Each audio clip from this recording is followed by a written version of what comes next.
What episode are we on? 26. All right, episode 26. Are we going? We're live. All right, excellent. We got Michelle and Dave with us today, only because Brandy couldn't make it. If Brandy could make it, you two would be out on the street, okay?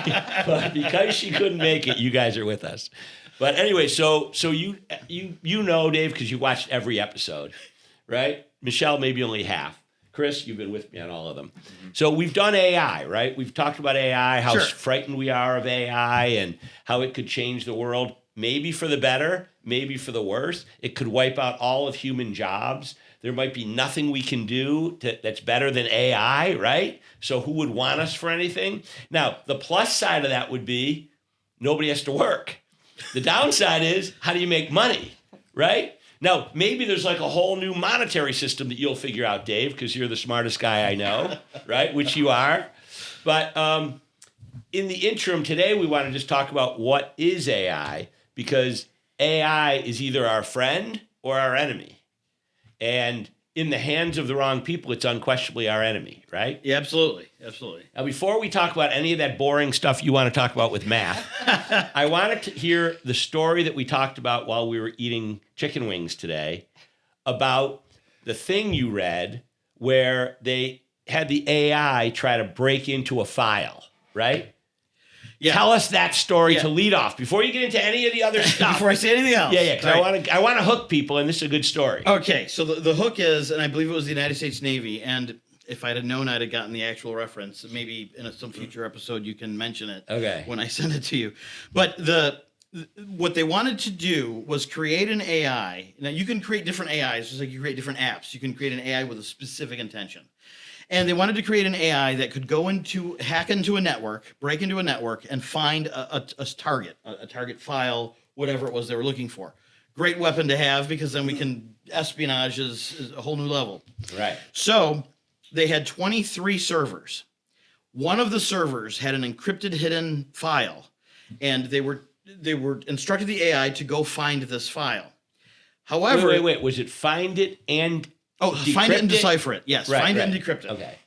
So the team that was doing it, they inadvertently left the main server with the hidden file off. Now the network was set up in such a way that it wasn't like, oh, it's obviously this server. Like nobody knew. So it's not like when your car breaks down and you just forgot to put gas in it. Right. It wasn't like that. A little more complicated than that. Yes. They couldn't just look at the E. right. It's on the E. Right. So to the network, if I have a bunch of servers on a network and one of the servers is down, you may not even notice as a user. It might be transparent to you. Maybe you'll notice it's a little slower than normally. Maybe you won't even notice that it's slower. So the researchers... It's a little odd, though, because they set up this whole experiment, right? They got 23 servers. They're going to send it in to do this thing that if it can do it, it could change espionage forever. It's the Navy. And they left a server off. What I think happened was the person who was in charge of putting that file on the server was furloughed.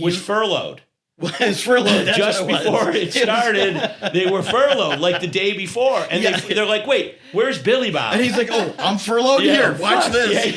Right. Or he just said, I guess I don't have to turn it on. I'm going to the beach. Right? So what I think happened is somebody was working on that server. And I know I'm in the habit of, when I'm writing a software, I'm done on my computer. I know a lot of people don't turn their machines off. I shut it down. I'm done with it. So maybe when you're done writing your program. So there are times when I do put my computer in sleep mode, but other times when I actually power it down. So what I'm imagining is the server wasn't attached to the network. It was in some lab somewhere where he's working on it, and he finished it, put it where it physically belonged, but didn't bother connecting it in. Finished it, what I'm thinking. Put it there, got furloughed, beach. Yes, no one turned it on. Beach, okay.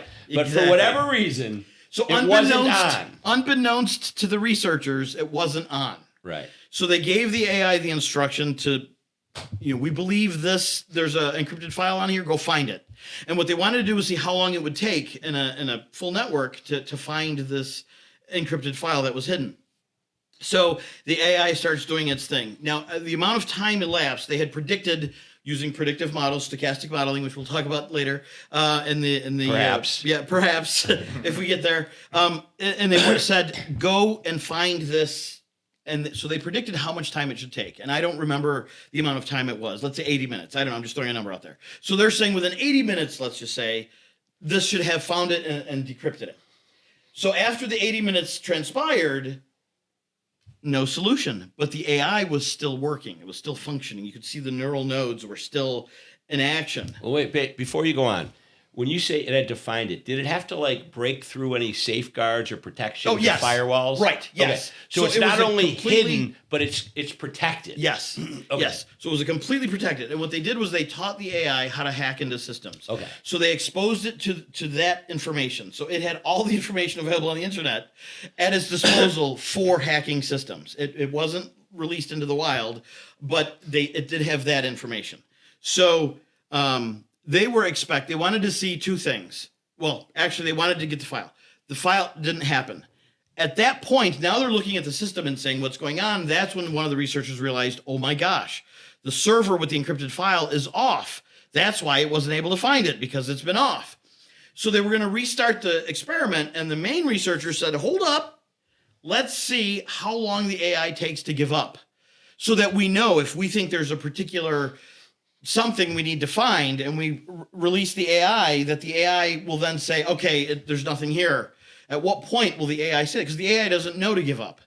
You gave me an objective, find the file. So let's see. Well, that's just it. They gave it the objective, find a file. So as far as the AI is concerned, it wasn't given an erroneous instruction. There is a file here. So as it searched every inch of memory it could, it still believed that there was a file. So it gave 30% of its resources to figuring out how to compromise the integrity of a network. And that's when the AI discovered the server was off. The AI then turned the server on. The researchers then noticed the AI was turned on. The server was turned on. The server was turned on. And they got the file. Shortly thereafter, the decrypted file appears. So then they realized, oh my gosh, we never gave the AI instructions on how to turn on a server. So what they found was in the magic black box, which... By the way, I'm imagining right now the Jaws thing. Dun, dun, dun, dun, dun, dun, right? For humanity. Right, yes. Right? Yes. Some of the things I discussed today, if you fully can wrap your head around what I'm talking about, it will be terrifying. But so what I'm hearing is, not only did it hack this complicated protective layer, I'm guessing, but it figured out that the server was off. It turned it on, and then it still had to keep hacking in because that server had protections, right? And then it had to turn it on, link it to the network, break down through its firewalls, find the file, and decrypt it. So if it can do that, it can certainly hack into banks. Yeah, oh, absolutely. And drain bank accounts. Absolutely. So if it can do that, and anybody can figure this out if you have enough brain power, right? So that means we talked earlier, rogue nations, right? They have smart people, really smart people, singularly dedicated to figuring out ways to do stuff like this. What I'm wondering is, now, the U.S. government, I'm assuming, is being responsible and doesn't want to, destroy our banking system. Right. But other countries would love to do that. Why haven't they done it already? I'm thinking, and I'm hoping that right now, we're on the cutting edge of that research. And that's not to say other people aren't close, but I think we just have the lead by this much. It's kind of like the nuclear bomb in World War II. Right. We had it first, but there are other countries. Well, we thought Germany was this close. In the end, we found out they weren't, but they could have been. Right. But okay, so let's say that we're just ahead. Everything leaks, right? Information leaks everywhere. Right. Everyone's going to figure out how to do this. But how and what the Navy is doing is not known. Right. But you've already read about this. You've just told everybody about this general story. Well, but you don't have the code. But the Navy you don't have the know-how. Authorized its release of that story. I know. But my point is, all these big evil brains are trying to do this, right? I see. Because and they're smart and they're all over the place. There's 8 billion people on this planet. There's more than just one Dave Martinez out there, right? So I'm saying that what terrifies me about this is if that story you just told us is correct, those people could definitely break into the banking system. I mean, imagine crashing the banking system. Yeah. That's the end game, right? We know that AI has been able to steal Bitcoin. Like there's tell us about that. Well, it's just it was another AI that was specialized, and what they wanted to know was, could the AI set up its own business? Could the AI do that? Giving it no resources, just go figure it out what you're going to do. Well, the first thing the AI determined was that it needed money. It needed money. So it found money by a weakness in one of the Bitcoin, and I don't know enough about Bitcoin to know which one it was. The Bitcoin vendor, I don't know if it's a vendor operator bank, whatever that it's called. It found a weakness in the loophole, and what it took was a fraction of a Bitcoin, but it did that 17 million times, I think it was. So until it was able to have enough Bitcoin that it traded in a fictitious account that it created, all online, all in cyberspace, and put money in that account. It then hired a human to do its legwork and paid the human in money. So basically put a job ad up. Yeah. Did an interview with its avatar. Yeah. Hired the human. Yeah. Paid it good money too. Let's pay this human a lot, right? Right. Because we got as much money as we need. Right. Right? So then the human did its bidding. So then the fear there is there are humans who will do your bidding just to watch the world burn. Now AI has fingers. So now and opposable thumbs. Opposable thumbs and fingers. And AI knows, and there are people who look, it's like a cult. They worship the machine because science fiction has shown us, the android Data from Star Trek or what's the TV show with Jim Caviezel? I don't know that one. Point of interest? Point of interest, I think. Point of interest. Was that it? I've never watched it. Chris, can you look it up? Jim Caviezel. It's this big AI machine. Did you see the TV show Lost? I Did you see it? No. There's the guy, you could look up the guy from Lost who was like the guy who grew up on the island. Well, while he's looking into that, let's just focus back in because I want to get person of interest. Yeah, person of interest. Person of interest. Yeah, big AI machine. Knows everything, right? Can do everything. Once it's released into the wild, the world is changed. Right. Yes, exactly. Now, there are multiple books on various topics. One book that I read, and I'm forgetting the title right now, was about the doom and gloom of AI. Like if somebody invents it, we're all going to die. That it was an extreme doom and gloom book. But years ago. No, this came out it was just released 2 weeks ago. Why did you say if somebody invents it? Oh, sorry, ASI. It's about ASI. Once ASI is released into the wild, once it's released into the wild, we're done. Right, we're done. And we know that there are countries putting in a lot of resources. And the problem is because there's competing economies, right? Competing nations. Nobody can do what if it were. Let's say this was the entire world right here, right? And you invented AI, and now we all knew how to do it. We would agree amongst ourselves that no one's going to advance AI anymore because here are the risks of doing it. We can't trust each other. We can't trust AI. Right. And we don't want to destroy humanity. But here's what I'm going to do because I'm a human and this is what humans do. If I write the AI software, if I write the code, I've put a backdoor into that code that I can access. Oh, and by the way, on person of interest, he did the same thing. Okay. Every programmer will do that. Right. But it's even worse than that because as long as we have competing nations, competing economies, then nobody can fall behind in this. Right. You have to keep pushing it because everyone else is doing it. Yes, right? That's true. What was that? The Tsar Nicholas II. He convened all the Europeans at the end of 1800s. It was 1918. Or no, you're right. It was before 1918. Yeah, because he was dead by then. But it was like 1890 something. Yeah. And basically his message was, we're all spending too much. We're going to go broke on building defenses. Let's agree that we won't advance any more than today. Now, you're thinking, oh, good. They're not going to advance any more than today. I'm going to. So we can't even come to an agreement on AI because everyone's going to do it. Like the nuclear arms race. Right. So even though we know, remember that one article we read, or no, the documentary that we watched. Yes. Where they said, even though at some point in the evolution to ASI, everybody knows it's the doom of humanity, but they can't stop because if one person gets the leadership role in it, they could dominate everybody else. Right. And in the one book that I'll share the title next time, but in the one book too, it talked about just that is there's always going to be somebody to do it. The difference is with nuclear proliferation, you know the outcome. I know that if I release this nuclear weapon, people are going to burn and die, and cities are going to burn and die. I know that's going to happen. And people would still do it if they could. That's true. But look at terrorists. They still terrorists would. But for the sane governments, fortunately, get together and say, you know what? Agreed. We can't let this happen. But with AI, I can't see the damage. If I drop a nuclear weapon, I could see the damage. I know that it's real. I could feel the heat. If I drop the AI into the wild, the ASI, I can't see the damage. I can see falling economies. No, you can see the damage. Well, I can because other people who are capable of developing it can. Right. But the regular people can't. Right. Right? Yes. So there's not panic in the streets yet. Right. Because there is no bomb being ready to be dropped, but there is. Right. It's just a bomb nobody can see. Right. Yeah. Right. So by the way, what I was getting at when I said if they can do this, it's going to be out there. I mean, this could be the kind of thing that because I keep talking about our banking system because it's all about the money, right? If you don't have any money anymore, then all hell breaks loose. Who owns what, right? I mean, you own 5 rental properties, right? Nobody can pay the rent anymore. You can't pay that rent over at that place, right? It's not even just rent, though, or banking. No, but it's everything. But that's my point. We need an entirely new program if there's no more money, right?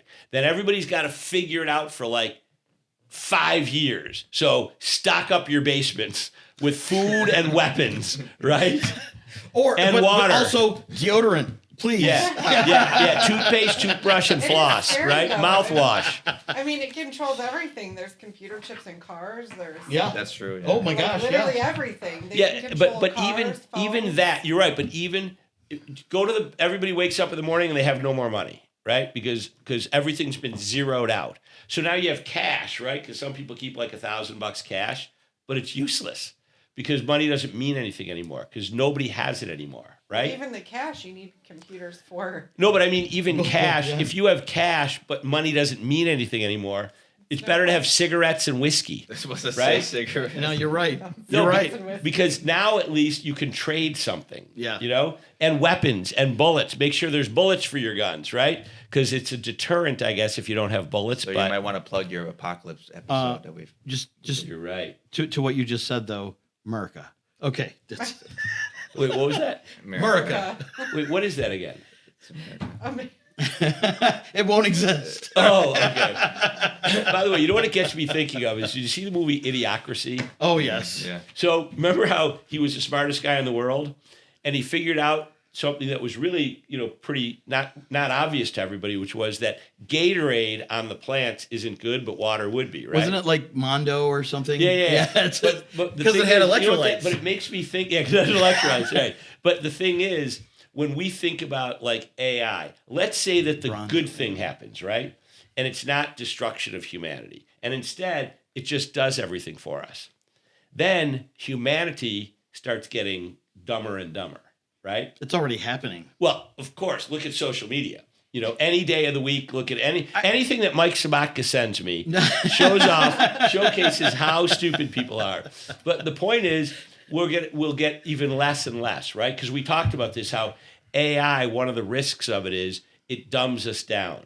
Because, in our original discussion, we talked about then that. we're going to get to your hard math in a second. But the point is, number one, the risk is that it wipes out our banking system or sets off nukes, right? Because it turned on that one server by itself, right? Yeah. So how do you turn on a weapon system, right? And it's AI. That's what I mean. It can rewrite its own code. So it locks you out. First, you're the general. First thing it's going to do is lock you out. Right. But then he's the colonel. On his system, it's going to look like you still have access. It's going to look like you're sanctioning whatever it's doing. Because now he's the general. Right. AI is the general. Right.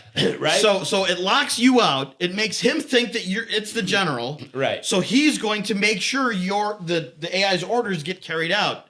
And it's going to turn on the nuclear. It can do what it wants. Because the safest thing for AI is to destroy the humans. Right, yeah, because you're right. So because it doesn't. Because we're an obstacle. Right. But so think of what was who's the guy that's married to that hot woman from Sex and the City? Never watched Sex and the City. Watch it? I'm gonna search right. Who was Wait, the there's guy? a hot woman in. Yeah, Sex and she's the the City? blonde, the most famous one. Oh, it's Sarah Jessica Jessica Parker? Parker. Oh. Who's married to her? Really? Oh, I She's don't know. hot? I never Matthew thought she was hot. Broderick? Matthew Broderick. Okay. He's in a movie when he's a young kid. Where War Games. War Games. Yes. Yes. And remember when the colonel says, "Just unplug the damn thing." Oh, we talked about Yeah, this. you can't and unplug the damn thing. Right, you I can't. was talking about right? a movie, and you thought it was War Games, but I was talking about Eagle Eye. Okay, it was Eagle Eye. Didn't that have Will Smith and Gene Hackman? No, it was Shia LaBeouf. Or Okay. whatever his name is. Anyway. So, but the thing is, there's no shutting it off, right? No, You right. can't Once just it's on, it's unplug on. the damn thing, Right, right? you can't. Right. So it's the weapon system. Because even on a It's- network, you can shut down the server. right, There's still other servers. It's like turning off the internet. right. I would have to turn off every single computer and every single cell phone and every single iPad and every single anything that's connected That in. would take at least a few hours. But would everybody No, I'm do kidding. it? You can't No. do it. Right. But like, what? Even if you could, Even would if- everybody do it? And then once everybody did, how would you be able to communicate that they And could turn now them back on? my calculator. Is that connected to the internet? It's not at the moment, but I can hook this into the network. Right. Wi-Fi. Right. So I can log it in. And the idea is, if you're in a classroom, we can all have this calculator. And if I have the teacher software going, I can show you guys things as I'm doing it. So great application for education. But that means the internet can control my right. calculator. Yes. Who wants And to you share know, and you know what it's password? going to do? Dave. Here's what it's really going to do. I'm offended. It's going to make it so that kids are typing in their equations and it's giving them the wrong answers for their tests. Then the dumb kids are getting A's and the smart kids are getting F's, and that's going to totally screw up Yeah, humanity. that's true. That's true. Well, the difference is this is not AI driven. Well, today, But I have the exact same calculator on my phone. It is AI driven. So I can I'm limited as to what step. It won't tell me how to solve a problem. The version I have on my phone will tell me. it'll tell you how to solve the problem. It'll break it down step by step. Absolutely. Right. So It's AI, driven by AI called Symbolab. So, and but it starts wars, right? Can start Because wars. it can have the weapon system. It can wipe out banking But and money. There's no more money. It's more insidious than just starting a war. Power. It's power, and it could start a war without you knowing it. That's the danger. If you're a general and you want to start a war, everybody knows you're starting a war. Right. The AI can start a war without you even knowing it. It can start breaking down the enemy's yeah, communications now- network, and they don't even know it. And also pollute all of our waterways. And- yes. Because it doesn't drink water. That's Although, wait right. a second. Doesn't it need... the water to cool it. Yeah, no, but it doesn't. It could be polluted. With all the water itself could be. As long as it's Well, guess, what we're talking about is really wonderful because it has to do with Math. the alignment problem. Math. Well, Math. the alignment problem. What is the alignment problem? Have we Dave, talked about that at No, all? but for you, it always comes down to math. It does. That's true. All right, Well, so- the alignment problem, which is what Oh, you mean what? Like that documentary? Whether it's aligned with our interests, Yes. or it's no longer Yes. aligned with our interests. So when I right? talk about ethics, and you guys all harp on me for solid ethics, that's what I mean. Are the values of the AI in line with human values? How do we make that happen? or and at the least in thing line is- with human interests. Well, human- it's the reason I say values versus interests is, like you have what was the Terminator? Remember when he wasn't allowed to kill people? Right. Right? So is it aligned with protecting humanity? Right? Not just our values, but protecting humanity. Okay. But then there's Yes. that one Will Yes. Smith movie where it decided the best way to protect humanity was to have everybody go indoors and never come outside. Right. Right. Right. But you're right. But the alignment issue is a big one. So, and that is so the alignment problem. Now, and the alignment problem, my whole idea for this topic that we're on was from a book that I read called The Alignment Problem, Machine Learning and Human Values. Here's a basic book report. all right. Just so that you know it's a real document. He's actually handing me paper. Paper. This is an ancient and look out, technique. is the camera picking up that he's actually passing paper out to all of he us? did. He made copies. Like you can tell, Dave, you and I are both pre-internet, right? We lived pre-internet. We did, but here's the thing too. I know that studies have shown that reading an actual text document, like reading a hard book, you actually retain more than when you infinite scroll. Yeah, see, but Or when you hear. listen to Audible. Or because listen, there's- right. new AGs would have their laptops in front of them or their tablets, and you could just share this that way. Wait, what's a new AG? Young kids. Oh, No, but we know that studies, tried and true, say this is where we learn and right. we remember. Okay, I'm with you, Dave. But I've got my anyway, piece of paper. so this book talks about the alignment problem, and a lot of what I'm going to discuss, what I want to discuss, is from this book. Okay, describe the alignment problem. So the alignment problem, in order to understand the alignment problem, we have to What's the alignment understand the problem? math.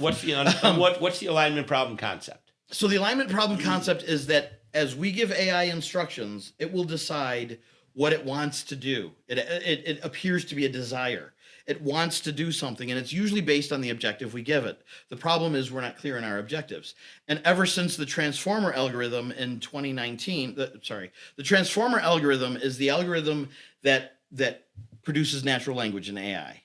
So right now, when you talk to ChatGPT or whatever, you can talk to it just like you would a human, and it will answer you just like a human. It'll even give you a good feedback, like, oh, good job, that was a good idea. And it will understand natural language, and it'll write to you in natural language. It's the transformer algorithm that we were able to do that. Right, but go back. You said wants. Right. It doesn't want to do it. Please us. It doesn't want to please us. I'm not anthropomorphizing. I understand what you're saying. But I want to say it's following a program, right? It doesn't have desires. It does.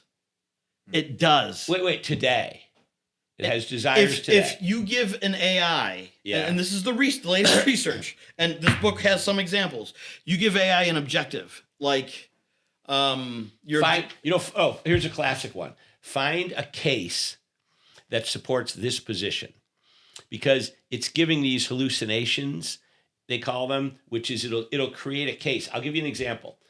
We were looking for a case for my law firm that said this to support our case. And there's 5 of us on the phone in different cities. And one of my guys says, oh, I found a case for you. He sends it around to us, right? And Bob Simpson, the head of my patent department, he looks at it and goes, wow, this is perfect. This is exactly what we want. But his spidey sense is tingling. So he goes to the USPQ. That's all the books looking for this case. He can't find it anywhere. There is no such case.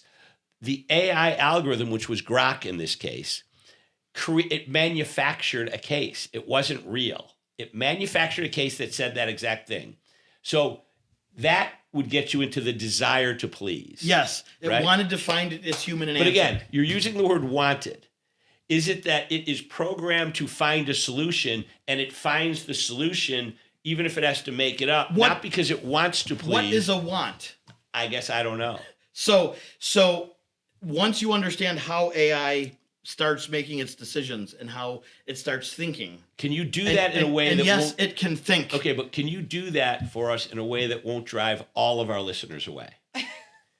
I can try. Okay, let's try. Let's try. I'm going to try to be regular. You're not going to the restroom. Well, no, actually, I was going to go to the restroom. But let's look at the slides though, because I want to make sure we understand that we're there's 2 problems or key concepts to understand. One is the machine learning, and the other is the alignment problem. And machine learning leads to the alignment problem. Okay, and Chris, when we edit this thing, he's going to put the screen up. Okay, but I'm just flipping through the slides so that I know what I'm talking about. No, that's okay. But I'm saying don't worry that it's not like dead on in the camera. That's fine. He's going to have it up on the screen. So the question is, how does a machine learn? What do we mean by learning? Because you're saying, what do you mean by wanting? What do you mean by learning? How can a machine learn? You just program it in. No, machine actually learns. And what is machine learning? Well, in machine learning, you have to identify your objective. What is it that I want to do? I want to find a case that will do this, whatever. Or the author of that AI says, I want you to be able to find cases for attorneys who ask for patents or cases or whatever.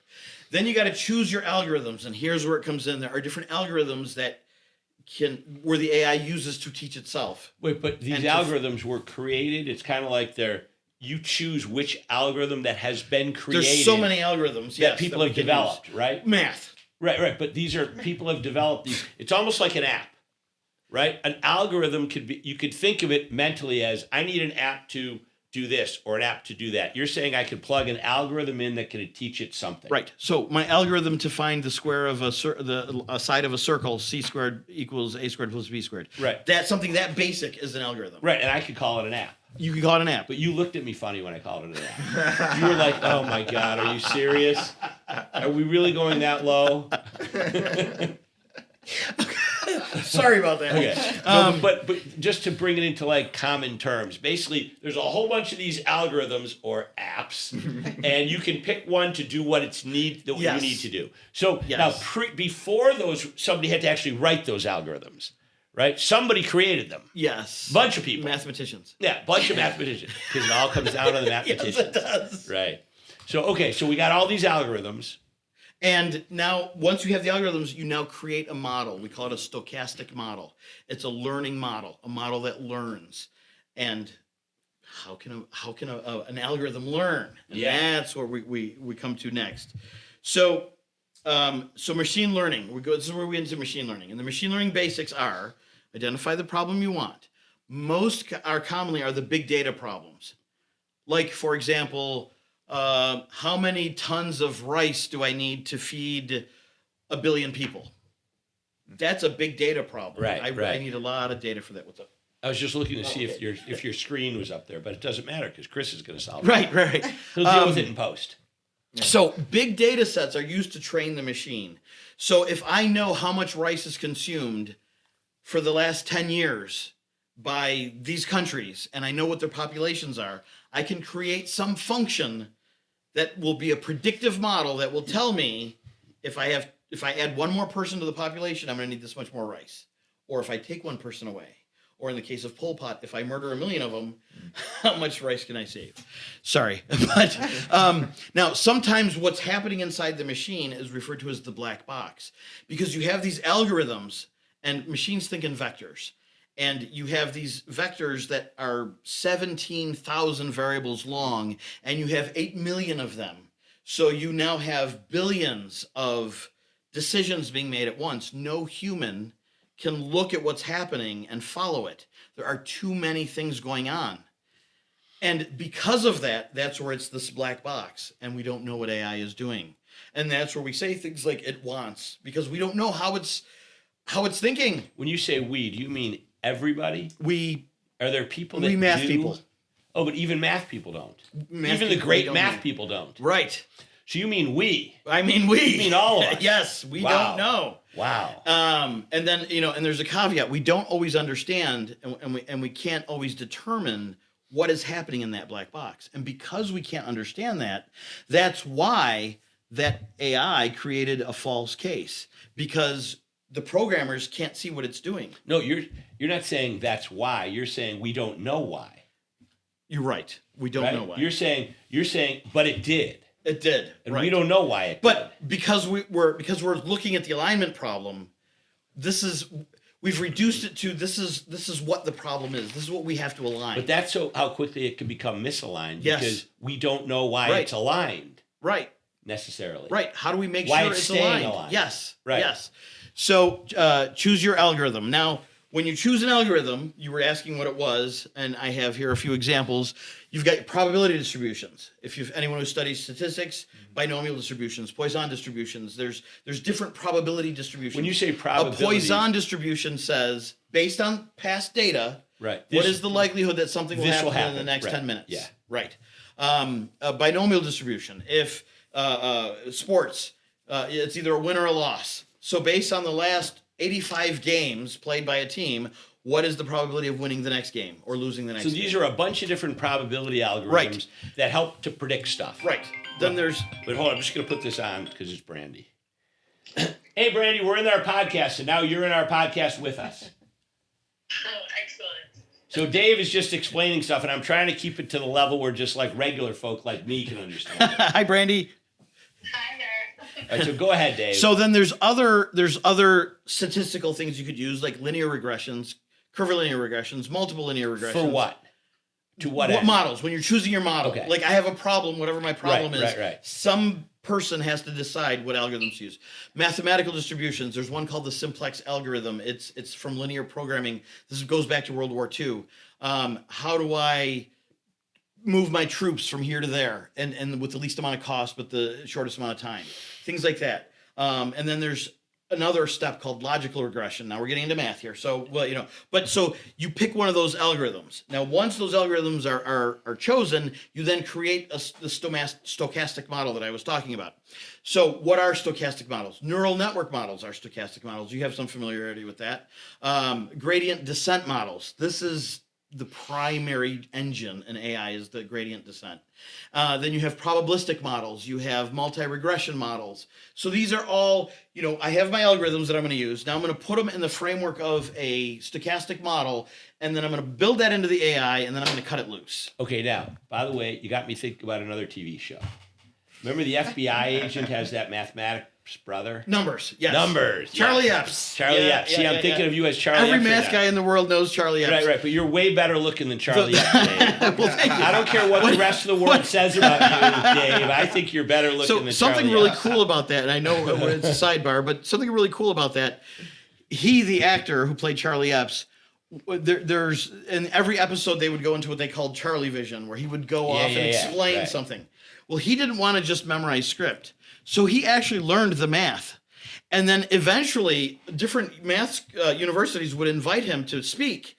And he's like, I'm not going to go speak in front of a bunch of math guys. I don't know what I'm talking about. So he would learn the math so that he can go and talk shop with them. So that was fantastic. You might get along with Charlie Epps. Right, I would. I mean, the real life Charlie. The real life Charlie Epps, right. Okay, so we select models, or I strike the algorithms. So we select the algorithms. The algorithms, we create a stochastic model. And by the way, humans have been doing this for a long time. Like during wars, you get the big mathematicians to do the gradient. Something model, really right? simple. We have a bomber in World War II, drops a bomb. Where will it hit? We know that it follows the plane. Right. They didn't know that. Right. Because They didn't know that out with math. Right. The Germans were precision. We kept missing. It wasn't until World War II that we figured that out. Well, planes only came to be in World War I. Well, right, yeah. So was we only did 20 years you know, earlier. and that is crazy to me. That it's because mathematically, it completely makes sense, but it didn't. It's not right. But I'm saying it's obvious the world's obvious round to this me, way, right? Backward. Well, no, but it's I'm not saying, obvious forward. well, right. It's obvious to me the Earth is round. Duh. We wouldn't have satellites. We wouldn't be.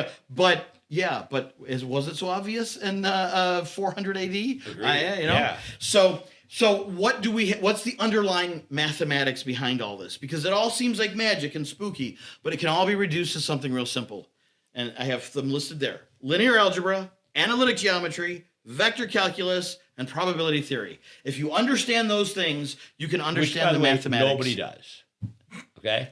Nobody understands. Some Maybe people not do. all of No, them. they Some don't. people Nobody do. does. There's nobody that understands it. No regular people understand that, You okay? can't pick a regular person that can know one of those things. No, you take anybody. You're right. That's not common knowledge. Take anybody. That is not common knowledge. Anybody that's been out of college for 5 years, and unless they're in the field of like engineering or mathematics, they don't understand it. You're right. You would have. We don't need to for this discussion. You don't need to, but I'm saying these are the things that are for the four that are people known. that do understand that. Yes, they're going to be very fascinated. Okay, now, Okay, so we're gonna look at a simple calculus model. Now, I'm sorry, Tom. Wait. You can't we say have simple to. and calculus in the same We sentence. have to. You can't say that in the same sentence. But we have to. So we're gonna start with okay. Wait, no. But Chris, for this part, can you just have like a violin playing, or something in the background? Then we come back to Dave again, right? Just 4 hours later. That's SpongeBob. Yeah. I love it. Okay, so go ahead. So You're going to the whiteboard. okay, I'm going to the whiteboard. Brandy, are you still with us? No. Oh, she just hung up. She's like, He's he's forget talking it. math. I'm out of here. Wait. She just hung up. Oh, yeah, by the way, we're wrapping up in about 15 minutes, so get yourself going. Well, that's because I kept trying to start. You wouldn't let me. Well, that's because I wanted to keep it interesting. But this has to, before we can truly understand, we have to understand this. Babe, you cut us off. You dumped us. I thought it was a SpongeBob break. No, I was just about to say, Brandy, are you still with us? And I heard boop, boop, boop, boop. All right, so Dave, Brandy only understands about 50% of the words that come out of Dave Martinez. Right. I'm doing my best. No, Dave I'm giving him 11 minutes. That's Let's do fine. it. Let's do it. All right, go for it. So let's think of something we all can wrap our heads around. $10,000. By the way, the reason I'm giving you 11 minutes is I want to make out with Brandy tonight. And she's got to get to bed early, so come on, dude. Bro code. Gotcha. So $10,000. We can all wrap our head around that. We all know what $10,000 is. Absolutely. But when I start talking about a million or a billion or a trillion, we're lost. Even though we think we know what it because we can't associate it with anything. Right. So I'm going to say, can we understand what it is to spend $10,000? Sure. Buy a car. I mean, buy a bike. Buy a bike, whatever. A motorcycle. But I know. Now, imagine spending $10,000 every single day. Now, you'd run out of ideas pretty quick. Yeah. Right? Because, so I'm going to buy a laptop. Oh, I'm going to buy this, that. Right. But I'm going to run out of things to buy. But if I spend $10,000 a day, after it would take me 100 days to spend, sorry, that's wrong. If I spent $10,000 every day, it would take me about 30 days to spend $1 million. Okay. Sorry, 3 months. Wow, I'm a math. Wait, 3 months. So we're up to like 90-ish days. So, you're 90 days. Sorry. Okay. 0.274 years. Okay. So, $10,000 would take 3 months to spend $1 million. Wow. Okay. Well, now we'd like talking about $1 billion. Well, if it takes me 3 months to spend $1 million, how long do you think it would take to spend $1 billion? Just to see how much bigger $1 billion is than $1 million. 1,000 times. Yeah, you're right. 1,000 times. What's 1,000 times? So $1 billion is one. Engineering notation. Is that okay? Sure. So 1E9 divided by 1E4, right? So that's going to give me 1E5, which is 100,000 days. 100,000 days divided by 365 is going to equal 274 years. So at $10,000 a day, I'm going to spend $1 million in just 3 months. But at the same rate, it's going to take me almost 300 years to spend $1 billion. Now, what about $1 trillion? It's going to take me 300,000 years to spend $1 trillion. And when we get into a quadrillion, which is the next bigger number, we're talking it's going to take over 1 million years at $10,000 a day nonstop. Now, if you had a bucket and all the money in the world was in there, we would have $417 trillion in there. If I had a bucket and I had all of the wealth in the world, including real estate assets and financial instruments, I would have $1.7 quadrillion in there. If I were at $10,000 a day, it might as well be infinity. I have more than Avogadro's number of days To get to. Right. So these are ginormous numbers. And the reason I'm saying that is because we're talking about millions and billions when it comes to AI. So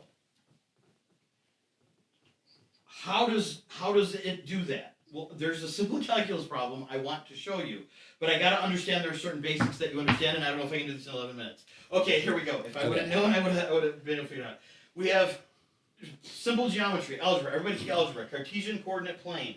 We have an x-axis as our abscissa, and we have a y-axis as our ordinate. X and y-axis, we'll all remember that. We have a point here, we'll call that point 2, and we have a point here, we'll call that point 1. Simple enough? We have a line. I want to know what the slope of that line is, or the gradient of that line. Wait, were you hoping one of us would say it? You went the grr. Well, because I talked about gradient descent as well as AI. Right. So, real simple. What's the slope of a line? Well, it's going to be my delta y over delta x, or y2 minus y1 over x2 minus x1, right? Because this point is going to be x2, y2, right? Everything's xy. Yep. x1, y1. So I'm going to come up with this, and it's going to be a slope. And that's my formula. It's delta y, delta x. But how do I derive the slope if it's a curve? What if I have a curve? What if it's not a straight line and it's not so easy? What if I do a curve? So there's something called epsilon delta theory, which I will not bore you with, but I'm going to show you the basis, and then you're going to learn what a You already derivative bored is. Brandy right off the phone. She Dave. hung up That's 'cause twice. She thought it's twice, yeah. So, but this is important to understand, so I can get to the next. But no one will understand it. Then I don't know what to do. Speak English. This is his English. Yeah. So anyway, It's if I his have own a I point like here, no, what I find really kind of cute, Dave, is that you said this is important to understand to go to the next step. No one will understand no, but the this. next step isn't more math. The next Okay. step is an idea. But you got to When I understand that talk first. about gradient descent, when I talk about what are you imagining? And what I'm trying to say is the magic that's happening in the box should terrify you because it's advanced math. But no, so let's say I have a curve. I want to keep going. No, 4 hours later. I'm leaving here in 15 minutes, period. Talk faster. Okay, go ahead. so if I have a curve, how do I do that? So, and I want to know the slope right here. Well, the slope is going to be the line tangent to the curve. So I know this point, I know 2 points. That's not the same slope. But what if I slide this down? What if I motor it down to here? I now have a line that's closer to that slope. So what if I keep motoring it down? And then eventually it will reach.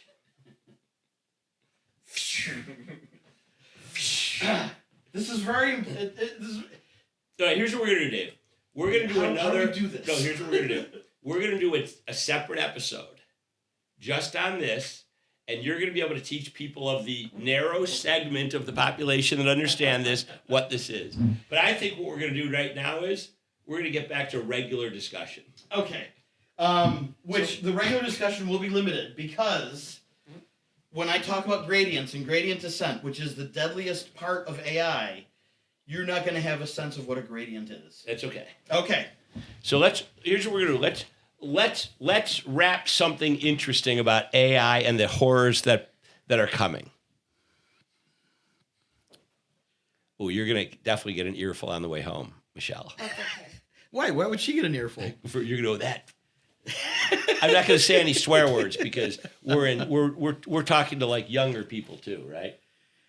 Okay, so we were talking about the curve. This is eventually what I was going to derive. And the reason I was going to derive that was because I wanted to introduce the concept of a derivative, which is very important in calculus. And this sequence of events here, I was going to show that this is how you find a very simple derivative. And then why is that important? Because of an algorithm called Newton's method, actually Newton-Raphson method.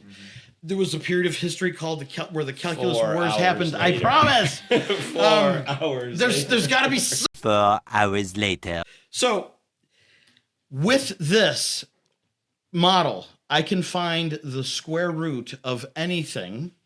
I can find a lot of things, but I'm going to, as a simple example, the square root of anything starting at any point. You can make a wild guess. I can say, what's the square root of 25? You can start with 1,000. And then you run it through this algorithm, and it'll eventually bring you down to 5. No matter what I do, I showed her the math. No matter what I do, I can bring it to where I want it to be.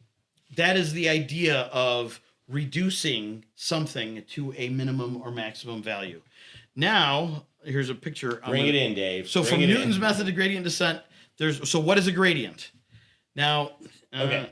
Here's what we're gonna do. We're gonna wrap it because no one's understanding this. There's nobody that gets this. so that nobody understands AI. If the point is to understand why I should be afraid of it or not afraid of it, how do I attack it? Know your enemy. Yeah, but nobody. People, in order to understand this, are gonna have to know so much about math. And yes, there's a few people out there, but nobody who's graduated from college in the past 5 years beyond.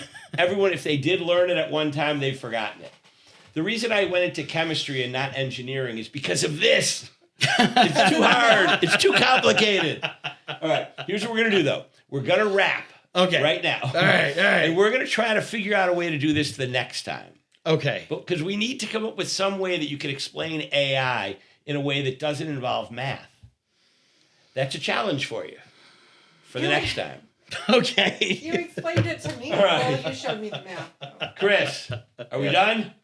What's up to you? Let's wrap it. All right, we'll wrap it. All right, let's do it.